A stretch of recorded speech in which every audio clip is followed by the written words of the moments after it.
Student, welcome to saffron English medium school. आज हम पढ़ेंगे कक्षा 3 विषय हिंदी। उसमें आगे पाठ 8 सहयोग से शक्ति। हमारा आज का पाठ कौन सा है? तो हमारा आज का पाठ है 8 और जिसका शीर्षक है कि सहयोग से शक्ति। इस संसार में हर कोई काम करता है। यहाँ पर हमें इस कहानी में क्या कहा गया है कि इस संसार में हर कोई काम करता है। कभी कभी उसका काम दूसरों को नज़र नहीं आता। कभी कभी क्या होता है कि हर कोई काम करता ही है, पर उसका जो काम होता है वो दूसरों को नज़र नहीं आता। सच्चाई तो यह है कि परस्पर सहयोग से ही हम सब काम में सफलता मिलती है। सच्चाई क्या है कि हम जब कोई काम करते हैं तो वो सहयोग से, यानी कि सब साथ मिलकर करते हैं तो ही वो काम सफल होता है, और किसी का काम ज़्यादा या छोटा नहीं होता। काम जो सहयोग से होता है वो ही सफलता पाता है। सहयोग से यानी कि जो साथ मिलकर जो काम करते हैं उसे हम सहयोग कहेंगे। एक बार शरीर के अंगों की सभा हुई। यहाँ पर इस कहानी में हमें क्या कहा गया है कि एक बार क्या होता है, तो एक बार जो हमारा जो शरीर है उसके जो अंग है, जो यानी कि हमारे जो अंग है, हाथ पैर मुंह, वो सब हमारे अंग है, उनकी सभा हुई। सभा का यानी कि सभा का अर्थ होगा यहाँ पर बैठक। तो ये एक बार क्या होता है, तो एक बार जो शरीर के जो अंग है उनकी बैठक हुई। उसमें हाथ पैर मुंह तथा नाक आदि शरीर के अंग आपस में बातचीत करने लगे। इसमें क्या हुआ, उस सभा में क्या हुआ, तो इस सभा में जो शरीर के अंगों की जो सभा हुई उसमें जो हाथ पैर मुंह तथा नाक आदि जो शरीर के अंग थे, यानी कि जो दूसरे शरीर के अंग थे, वो सब आपस में बात करने लगे। सबने अपने बारे में बताते जाते कि वे सब पूरा दिन कितना परिश्रम करते हैं। वो सब क्या कर रहे थे, तो वे सब अपने बारे में बताते जा रहे थे कि वो सब पूरा दिन कितना परिश्रम का अर्थ होगा यहाँ पर मेहनत, कि वो सब क्या कर रहे थे, शरीर के जो सारे के सारे जो अंग थे वो वो सब सभा में बात कर रहे थे अपने अपने बारे में कि वो पूरा दिन कितना परिश्रम कितनी मेहनत करते हैं। हाथ ने कहा, हाथ क्या कहता है, तो हाथ ने कहा मैं तो हर समय कुछ ना कुछ काम करता ही रहता हूँ। क्या कहा हाथ ने कि मैं जो हूँ वो हर समय कुछ ना कुछ, यानी कि मैं हर समय कुछ ना कुछ काम करता ही रहता हूँ। जैसे कि सामान ढोना, यानी कि सामान उठाना, उठाकर रखना, सामान को ढोना यानी कि सामान ढोना, उठाकर रखना, लिखना और न जाने क्या क्या। हाथ क्या क्या करता रहता है, तो हाथ कहता है कि मैं पूरा दिन कुछ ना कुछ काम करता रहता हूँ, जैसे सामान को ढकेलना, उठाकर रखना, लिखना और जाने क्या क्या। मुझे तो जरा भी विश्राम नहीं मिलता। क्या कहता है कि हाथ जो है वो कहता है मैं कुछ ना कुछ काम करता रहता हूँ और मुझे पूरा दिन कोई भी विश्राम, यानी कि विश्राम का अर्थ होगा कि मुझे पूरा दिन आराम ही नहीं मिलता। पैर ने भी कहा। उसमें आगे पैर क्या कहता है, तो पैर कहता है, पैर ने अपनी मुश्किल जताई और कहा। पैर ने क्या किया, तो पैर ने अपनी मुश्किल जताई का अर्थ यहाँ पर होगा कि बताई, कि पैर अपनी मुश्किल बताता है। मुझे तो पूरे शरीर का भार ढोना पड़ता है, यानी कि क्या कहता है पैर कि मुझे क्या करना पड़ता है, तो मुझे तो पूरा जो हमारा जो पूरा शरीर है उसका भार उठाना पड़ता है। भार ढोना यानी कि भार उठाना, बोझ उठाना। मैं केवल रात्रि में ही आनंद से रह पाता हूँ। क्या कहता है कि मैं केवल रात्रि जब आती है तभी मैं आनंद से रहता हूँ। आनंद का अर्थ होगा यहाँ पर खुशी, कि मैं जब रात्रि आती है तभी खुशी से रह पाता हूँ। मुँह कहाँ चुप रहने वाला था, मुँह कहाँ चुप रहने वाला था, यानी मुँह क्या कहता है, तो मुँह भी बोलने लगता है। झट से बोला, हम सभी कुछ ना कुछ काम में व्यस्त है। क्या कहा मुँह ने कि हम जो है सभी कुछ ना कुछ काम में व्यस्त है। व्यस्त का अर्थ होगा कि काम में लगना, यानी कि क्या कहा कि हम जो है कुछ ना कुछ काम में व्यस्त होते हैं, लेकिन यह पेट माँ से कुछ भी नहीं करता। क्या कहा मुँह ने कि हम तो सब कुछ ना कुछ काम तो करते रहते, पर ये जो हमारा पेट है वो कुछ नहीं करता, बस मस्ती से जीता है। बस वो क्या करता है, तो वो सिर्फ मस्ती से जीता है। शरीर के सब अंगों ने मुंह की बात का समर्थन किया। शरीर के सभी अंग क्या करते हैं, तो जो शरीर के सारे अंग हैं वो मुंह की बात का समर्थन का यानी किसी बात पर को मानना, यानी कि सबके सब उस बात को समर्थन यानी उसकी बात को मानते हैं। अंत में सबने मिलकर यह निर्णय लिया कि अब हम सभी कोई काम नहीं करेंगे। अंत में क्या होता है, तो अंत में सब अंग के जो अंग है, शरीर के जो अंग है हमारे, वो सब मिलकर निर्णय लेते हैं। यानी शरीर के जो सब अंग सभा में जमा हुए वो सब निर्णय लेते हैं। निर्णय का अर्थ होगा यहाँ पर कि फैसला लिया कि अब हम सभी कोई काम नहीं करेंगे। उन लोगों ने क्या निर्णय लिया कि अभी हम भी कुछ काम नहीं करेंगे और पेट को खाने के लिए कुछ नहीं देंगे। और हम सब क्या करेंगे मिलकर, तो हम सब मिलकर पेट को खाने के लिए कुछ नहीं देंगे। ध्यान रखेंगे कि पेट तक कोई पदार्थ न जाए। क्या कहा है सब अंगों ने, तो सब अंग कहते हैं कि हम ध्यान रखेंगे कि पेट तक कोई पदार्थ यानी कि कोई खाने पीने की चीज़ पेट तक ना पहुँचे। अगले दिन से ही शरीर के सारे अंग पेट की बुराई करने में अपना अपना दिन व्यतीत करने लगे। अगले दिन क्या होता है, तो अगले दिन से ही शरीर के जो सारे अंग थे वो क्या करते हैं, पेट की बुराई करते हैं और उसमें ही अपना सारा दिन व्यतीत यानी कि अपना सारा दिन व्यतीत करना यानी कि बिताना, अपना सारा दिन उसकी बुराई करने में ही बिताने लगते हैं। हाथों ने मुंह में भोजन नहीं डाला। हाथों ने क्या किया, तो हाथों ने जो है वो खाना है वो मुंह में नहीं डाला। मुंह ने अन्न ग्रहण नहीं किया। मुंह ने क्या किया, तो मुंह जो है वो अन्न ग्रहण यानी कि मुंह अपने मुंह में अन्न को नहीं डालता। दांतों ने भोजन चबाना छोड़ दिया। दांत क्या करते हैं, दांत जो है वो खाना है उसे पचाने चबाने का छोड़ देते हैं। इस तरह भोजन न करने से गले को भी कोई काम नहीं करना पड़ा। इस तरह से क्या होता है, तो जब हाथ ने भोजन नहीं डाला और मुंह ने अन्न ग्रहण नहीं किया और दांतों ने उसे चबाया नहीं, तो इस तरह से भोजन न करने से गले को भी कोई काम नहीं करना पड़ा। क्योंकि सबने यह निर्णय किया था कि पेट में कुछ भी न जाने पाए। क्योंकि ऐसा क्यों हुआ, तो क्योंकि सबने मिलकर जो निर्णय किया था ना, जो फैसला किया था कि पेट में कुछ खाना और पीना नहीं जाना चाहिए। वे सब आलसी पेट को उसके निठल्लेपन का फल देना चाहते थे। वे सब क्या करना चाहते थे, तो वे सब आलसी पेट को, वो जो आलसी पेट है उसके निठल्लेपन का अर्थ होगा काम ना करना, यानी कि वो सब क्या करना चाहते थे कि वो सब आलसी पेट को यानी कि निठल्लेपन यानी कि काम ना करना पड़े ऐसे पेट को उनका फल देना चाहते थे। उससे सबक सिखाना चाहते थे। वो किसे सबक सिखाना चाहते थे, तो वो आलसी पेट को सबक सिखाना चाहते थे कि उसका निठल्लापन उसे छूट जाए। परंतु 2 ही दिनों में शरीर के सारे अंग ढीले हो गए, मानो उनकी शक्ति चली गई हो। परंतु क्या होता है, परंतु 2 दिनों में शरीर के जो दूसरे अंग थे वो सारे ढीले हो गए। उनमें शक्ति नहीं, उनकी सारी शक्ति जैसे उनकी ताकत जैसे चली गई हो। शक्ति का अर्थ होगा यहाँ पर ताकत, कि जैसे उनकी सारी की सारी जो शक्ति हो वैसे चली गई हो, ऐसा उनको लगने लगा। काम करके वे इतने चुस्त रहते थे, अब बिल्कुल सुस्त पड़ गए थे। काम करके वो कैसे रहते थे, तो काम करके वो सारे शरीर के जो अंग थे वो चुस्त रहते यानी कि फिट रहते थे, पर अब वो बिल्कुल सुस्त पड़ गए यानी कि वो बिल्कुल शक्तिहीन यानी कि कमज़ोर हो गए थे। सबकी दोबारा बैठक हुई। क्या सब लोग दोबारा क्या करते हैं, तो सब लोग सारे अंग हैं वो दोबारा बैठक करते हैं। सबने मिलकर चर्चा की। सबने मिलकर क्या किया, तो सबने मिलकर फिर से चर्चा की यानी कि सबने मिलकर बातचीत की। मस्तिष्क ने कहा, मस्तिष्क क्या कहता है, सबके साथ साथ पेट भी काम करता है। मस्तिष्क कहता है कि हम सब ऐसे ही बोल रहे थे, सबके साथ साथ हमारा जो ये पेट है वो भी हमारा पेट है वो भी काम करता है।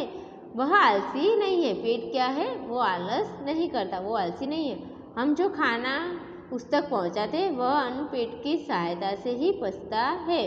क्या कहा मस्तक ने, कि हम जो खाना खाते हैं वो पेट तक पहुँचता है और वो अन्न पेट ही सहायता से ही पचता है। और अन्न क्या करता है, पेट की सहायता से यानी कि पेट की मदद से ही हम पर पहुंचता है, जिससे हम सब शरीर के अंग शक्तिशाली बनते हैं। इससे क्या होता है, जिससे शरीर के सारे अंग जो है, शरीर के जो सारे अंग हैं वो शक्तिशाली बनते हैं।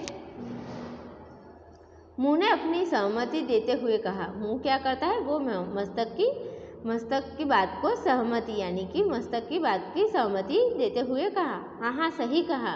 क्या कहता है, वो मस्तक की बात में सहमत होता है कि हाँ तुम सही कह रहे हो। पेट ही हमें शक्ति प्रदान करता है। पेट क्या करता है, वो शरीर के दूसरे अंगों को शक्ति प्रदान करता है। वह आलसी कैसे हो सकता है। तो क्या कहा कि हाँ, जो शरीर जो पेट है वो ही हमें शक्ति प्रदान करता है, वो आलसी कैसे हो सकता है। अंत में पेट ने कहा, अब आप सब हड़ताल बंद करो। अंत में पेट क्या कहता है कि अब आप सब जो हड़ताल की हुई है वो हड़ताल का अर्थ होगा यहाँ पर काम न करने का जो फैसला किया था वो यहाँ पर बंद करो। मुझे सुबह शाम नित्य भोजन पदार्थों और पेय पदार्थों से भरो। मुझे क्या करो, तो मुझे सुबह शाम नित्य यानी कि रोज़ भोजन पदार्थों यानी कि खाने योग्य वस्तु और पीने योग्य वस्तु से भरे। क्या कहा पेट ने कि तुम लोग सुबह शाम मुझे रोज़ खाने योग्य वस्तु और पीने योग्य वस्तु से भरो। उसका प्रस्ताव सब मान गए। उसका प्रस्ताव क्या करते हैं, तो उसका प्रस्ताव शरीर के जो दूसरे अंग है वो सब मान गए और पहले की तरह अपने अपने कामों में लग गए। और पहले की तरह क्या करते हैं, तो पहले की तरह वो अपने अपने कामों में लग जाते हैं। तो यहाँ पर इस कहानी में हमें क्या बताया गया है, तो हमारे जो सारे अंग हैं वो समान ही काम करते हैं। किसी का काम बड़ा या छोटा नहीं होता, पर किसी का काम ऐसा होता है जिसका काम हमें नज़र नहीं आता, पर हम जब वो काम होना बंद हो जाता है तब उसकी अहमियत हमें यहाँ पर पता चलती है। इस कहानी से हमें यही बताना चाहते हैं। तो यहाँ पर हमारी जो कहानी है वो पूरी होती है। अब हमारी कहानी के बाद आएगा हमारे शब्द के अर्थ। इस पाठ में हमें कुछ ऐसे शब्द दिए गए जिसके अर्थ हम यहाँ पर पढ़ेंगे। तो पहला है सभा। सभा का अर्थ होगा बैठक। परिश्रम। परिश्रम का अर्थ होगा मेहनत। विश्राम। विश्राम का अर्थ होगा आराम।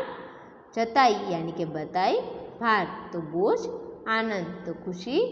व्यस्त तो काम में लगा हुआ। समर्थन या किसी बात को मानना। निर्णय यानी कि फैसला। व्यतीत यानी कि बिताना। निठल्लेपन यानी काम न करना। भोजन या शक्ति यानी कि ताकत। चर्चा यानी कि बातचीत। हड़ताल यानी कि काम न करने का फैसला। भोजन पदार्थ यानी कि खाने योग्य वस्तु। पेय पदार्थ यानी पीने योग्य वस्तु। तो यहाँ पर इस प्रकार हमें सारे शब्द के क्या क्या अर्थ होते हैं वो यहाँ पर हमें जानने हैं। तो सभा का होगा बैठक। जताई का होगा बताई। व्यस्त यानी कि काम में लगा हुआ। व्यतीत यानी कि बिताना। चर्चा यानी बातचीत। पेय पदार्थ यानी पीने योग्य वस्तु। परिश्रम यानी कि मेहनत। भार यानी कि बोझ। समर्थन यानी कि किसी बात को मानना। काम न करना। निठल्लेपन यानी काम न करना। हड़ताल यानी काम न करने का फैसला। विश्राम यानी कि आराम। आनंद का अर्थ होगा खुशी। निर्णय का अर्थ होगा फैसला। शक्ति का अर्थ होगा ताकत। और भोजन पदार्थ का अर्थ होगा खाने योग्य वस्तु। तो यहाँ पर हमारे शब्द के अर्थ पूरे होते हैं। अब आगे पढ़ेंगे हमारा पाठ 8 सहयोग से शक्ति का आगे का हमारा अभ्यास। उसमें पहला है पाठ से, उसमें सबसे पहला आएगा मौखिक। मौखिक में हमें क्या करना है, यहाँ पर हमें कुछ प्रश्न दिए गए हैं जिसके उत्तर हमें यहाँ पर देने हैं। तो पहला प्रश्न है हमारा, सभा किसने बुलाई थी? तो सभा शरीर के अंगों ने बुलाई। सभा किसने बुलाई? तो सभा शरीर के अंगों ने बुलाई। शरीर के अंग कौन कौन से हैं? किन्हीं तीन का नाम बताइए। यहाँ पर हमें क्या करना है कि हमारे शरीर के अंग कौन कौन से हैं, उनके तीन के ही नाम हमें यहाँ पर लिखने हैं। तो उसका उत्तर आएगा कि शरीर के अंग हाथ, पैर, मुंह तथा नाक आदि शरीर के अंग हैं। केवल रात में कौन आराम से रह पाता है? तो यहाँ पर उसका उत्तर क्या आएगा? तो केवल रात में पैर जो है वो आराम से रह पाता है। तो रात को किसको आराम मिलता है? तो जो पैर है उसको सिर्फ रात को आराम मिलता है। उसके बाद आएगा हमारा लिखित। लिखित में हमारा क्या है? तो लिखित में सबसे पहले है हमारा प्रश्न 1। इन प्रश्नों के उत्तर लिखिए। तो हमें यहाँ पर क्या करना है, यहाँ पर भी हमें जो प्रश्न दिए गए हैं उनके उत्तर, जिनके उत्तर हमें यहाँ पर देने हैं। तो पहला प्रश्न है हमारा, सभा में शरीर के सब अंग क्या बात कर रहे थे? तो उसका उत्तर आएगा कि सभा में शरीर के सब अंग पूरा दिन कितना परिश्रम करते हैं वो बात कर रहे थे। तो क्या उत्तर आएगा? तो उसका उत्तर आएगा कि सभा में जो शरीर के सब अंग आए थे वो पूरा दिन कितना परिश्रम करते हैं वो बात कर रहे थे। 2, हाथ ने अपने बारे में क्या बताया? तो हाथ ने अपने बारे में क्या बताया? तो उसका उत्तर आएगा कि हाथ ने कहा कि मैं तो हर समय कुछ ना कुछ काम करता रहता हूँ। हाथ ने क्या कहा था? तो हाथ ने कहा कि मैं तो हर समय कुछ ना कुछ काम करता रहता हूँ। शरीर के सब अंगों ने किस बात का समर्थन किया? तो उसका उत्तर आएगा कि शरीर के सब अंगों ने मुंह की बात का समर्थन किया। किसकी बात का समर्थन किया? तो शरीर के सब अंगों ने मुंह की बात का समर्थन किया। शरीर के अंगों ने सभा में क्या फैसला लिया? तो उसका उत्तर आएगा कि शरीर के अंगों ने सभा में फैसला लिया कि अब हम सब भी कोई काम नहीं करेंगे और पेट को खाने के लिए कुछ नहीं देंगे। क्या फैसला किया था?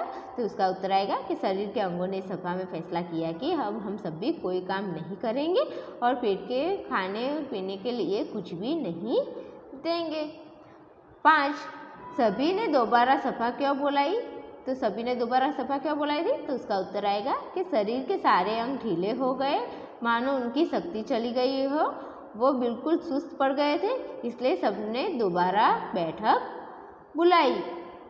प्रश्न नंबर 2, यह बात किसने और किससे कही ये बताना है। यहाँ पर हमें क्या करना है बच्चों? तो हमें यहाँ जो वाक्य दिया गया है वो वाक्य कौन बोलता है और किससे कहता है वो हमें यहाँ पर लिखना है। तो पहला आएगा, यह पेट माँ से कुछ भी नहीं करता। ये किसने कहा था? तो ये बात मुँह ने कही थी। और किससे कही? तो उसे दूसरे जो शरीर के अंगों थे उनसे कही थी। मुझे तो जरा सा भी विश्राम नहीं मिलता। ये वाक्य कौन बोलता है? तो ये वाक्य हाथ ने कहा था। ये बात हाथ कहता है। किससे कहता है? तो अपने दूसरे जो शरीर के अंग थे वहाँ पर उनसे कहता है। पेट भी काम करता है, वह आलसी नहीं है। ये बात कौन कहता है? तो ये बात मस्तिष्क ने कही थी। और किससे कही थी? तो शरीर के दूसरे अंगों से कही थी। 4. अब आप सब हड़ताल बंद करें। ये बात कौन कहता है? तो ये बात पेट ने कही थी। और किसे कहते हैं? तो हाथ पैर जो दूसरे अंग थे उनसे कहता है। तो यहाँ पर हमें क्या करना है बच्चों? तो हमें इसी प्रकार कौन सा वाक्य कौन बोलता है और किससे कहा है वो हमें इस प्रकार से लिखना है। अब इसके बाद आएगा हमारा व्याकरण। व्याकरण में सबसे पहला क्या है? तो श्रुत लेख के लिए शब्द, यानी कि सुंदर लेखन के लिए यहाँ पर जो शब्द दिए गए वो हमें यहाँ पर पढ़ने और लिखने दोनों है। तो कौन कौन से शब्द आएंगे हमारे? तो उसमें आएगा शरीर, विश्राम, मुंह, पदार्थ, बैठक, बातचीत, मुश्किल, समर्थन, निठल्लापन, चर्चा, परिश्रम, ढोना, निर्णय, शक्ति, प्रदान। इसी प्रकार सारे के सारे जो शब्द है वो पढ़ने और लिखने दोनों है। तो कौन कौन से शब्द आएंगे हमारे? उसमें आएगा शरीर, विश्राम, मुंह, पदार्थ, बैठक, बातचीत, मुश्किल, समर्थन, निठल्लापन, चर्चा, परिश्रम, ढोना, निर्णय, शक्ति, प्रदान। तो ये सारे के सारे शब्द जो हमें सुंदर लेखन से लिखना भी है और पढ़ना भी है। उसके बाद आएगा हमारा प्रश्न नंबर 2। र के कई रूप है जैसे कि रमेश, प्रदान, पदार्थ। इसी तरह के र वाले शब्दों को चुनकर सही शब्द पर लिखिए। यहाँ पर हमें क्या करना है बच्चों? तो हमें र के अनेक रूप है, यानी कि र को अनेक रूप में लिखा जाता है। जैसे कि पहला इस तरह से र, और उसमें र में इस तरह से नीचे आएगा तो ऐसे भी र लिखा जा सकता है और र ऐसे भी। तो ये सब हमें र पढ़े जा सकते हैं। तो यहाँ पर हमें क्या करना है? तो जिस तरह से जैसे कि रमेश, प्रदान, तो प्रदान में प्र से के साथ र जुड़ा हुआ है, तो प्रदान, और पदार्थ, तो पदार्थ में भी र जुड़ा हुआ है। तो इस प्रकार से हमें सभी शब्दों को अलग अलग लिखकर लिखना है। जैसे कि ये वाले र से कौन से शब्द आएंगे? तो उसमें आएगा विश्राम, प्रस्ताव, परिश्रम। र वाले में ऊपर चंद्र बिंदु वाले में आएगा, वाले शब्द में आएगा चर्चा, समर्थन, निर्णय। तो ये सब इस तरह से लिखना है। और र वाले में आएगा हाथ, पैर, शरीर। तो इस र के अलग अलग रूप वाले सारे के सारे शब्द इस तरह से लिखने हैं। तो पहला आएगा विश्राम, प्रस्ताव, परिश्रम। और ये वाले र में आएगा चर्चा, समर्थन, निर्णय। और र वाले में आएगा भार, पैर, शरीर। तो इसी प्रकार सारे र के अनेक कई रूप के अनेक वाले शब्द है, उस तरह से हमें लिखने होंगे। अब प्रश्न नंबर 3। प्रश्न नंबर 3 हमारा क्या है? तो वाक्यों में आए संज्ञा शब्दों को रेखांकित कीजिए। यहाँ पर हमें क्या करना है बच्चों? तो यहाँ पर हमें जो वाक्य दिया गया है उसमें जो संज्ञा वाले शब्द है उन पर लाइन हमें लगानी है। तो यहाँ पर पहला शब्द हमारा कौन सा है? तो हमारा पहला शब्द है, पहला वाक्य है, सब अंगों ने मिलकर सभा बुलाई। किसने सब, यहाँ पर संज्ञा कौन सी आएगी? तो अंग। इन्होंने क्या, किसने सभा बुलाई? तो अंगों ने मिलकर सभा बुलाई। तो ये हमारा संज्ञा शब्द होगा। यह पेट कुछ भी नहीं करता। यह पेट कुछ भी नहीं करता, यहाँ संज्ञा कौन सी है? तो यहाँ पर आएगा पेट। दांतों ने भोजन चबाना छोड़ दिया। किसने क्या छोड़ दिया? दांतों ने क्या छोड़ दिया? तो भोजन। तो भोजन हमारा संज्ञा वाला शब्द है। गले को भी कोई काम नहीं करना पड़ा। गले को क्या करना नहीं पड़ा? तो गले को, तो ये जो गला है वो हमारा संज्ञा वाला शब्द होगा कि उसको कोई काम नहीं करना पड़ा। इसी प्रकार हमें सारे के सारे संज्ञा वाले शब्दों को रेखांकित करना है। तो सब अंगों ने मिलकर सभा बुलाई, उसमें आएगा अंगों। यह पेट कुछ भी नहीं करता में आएगा पेट। दांतों ने भोजन चबाना छोड़ दिया, उसमें आएगा भोजन। और गले को भी कोई काम नहीं करना पड़ा, इसमें आएगा गले। अब आएगा प्रश्न नंबर 4। इन शब्दों को उनके उचित समानार्थक शब्दों से मिलाइए। यहाँ पर हमें जो शब्द दिए गए हैं उसे समान अर्थ यानी कि समान अर्थ वाले शब्द से मिलाना है। तो पहले में आएगा बताई का होगा, चौथाई का होगा बताई, मुश्किल का होगा परेशानी, बातचीत का होगा चर्चा, पेय का होगा पीने योग्य और भोज्य का होगा खाने योग्य। तो यहाँ पर हमें क्या करना है बच्चों? तो यहाँ पर जो शब्द दिए गए हैं उसके समान अर्थ वाले शब्द से हमें जोड़ना है। जैसे कि चताई का होगा बताई, मुश्किल का होगा परेशानी, बातचीत का होगा चर्चा, पेय का होगा पीने योग्य और भोज्य का होगा खाने योग्य। इस प्रकार सारे के सारे शब्द हमें जोड़ने हैं। उस पर आगे आएगा हमारा प्रश्न नंबर 5। सही शब्द चुनकर सही का निशान लगाइए। यहाँ पर हमें क्या करना है बच्चों? तो यहाँ पर हमें जो प्रश्न पूछा गया है उसके 3 ऑप्शन दिए गए, जिसके 3 उत्तर दिए गए हैं, उसमें से जो सही उत्तर है उस पर सही का निशान हमें लगाना है। तो पहला प्रश्न है हमारा, व्यस्त का विलोम शब्द कौन सा है? तो व्यस्त का विलोम शब्द कौन सा है? निठल्ला, कामचोर या अस्त व्यस्त। उसमें से सही उत्तर क्या आएगा? तो उसमें सही उत्तर आएगा अस्त व्यस्त। तो सही उत्तर आएगा हमारा 3 अस्त व्यस्त। तो व्यस्त का विलोम शब्द होगा अस्त व्यस्त। दूसरा प्रश्न आएगा, जो बहुत मेहनत करता हो इसके लिए एक शब्द क्या है? जो बहुत मेहनत करता हो उसका एक शब्द कौन सा बनेगा? तो मेहनत, परिश्रम या मेहनती। तो यहाँ पर आएगा मेहनती। तो यहाँ पर हमें सही का निशान लगाना है यहाँ पर कि जो वो मेहनत करता है उसे हम क्या कहेंगे? मेहनती। इनमें से शुद्ध शब्द कौन सा है? यहाँ पर हमें एक शब्द दिया गया है, इसमें जो शुद्ध शब्द है वो हमें यहाँ पर लिखना है। तो शक्तिशाली, शक्तिशाली या शक्तिशाली। उसमें से सही वाला, सही मात्रा वाला शब्द है हमारा ये वाला शक्तिशाली। तो ये हमारा सही उत्तर आएगा। इसी प्रकार आपको जो सही उत्तर लगता है उस पर हमें इस तरह से सही उत्तर पर निशानी लगानी है। तो यहाँ पर हमारा बच्चों अभ्यास और व्याकरण यहाँ पर पूरा होता है। थैंक यू बच्चों।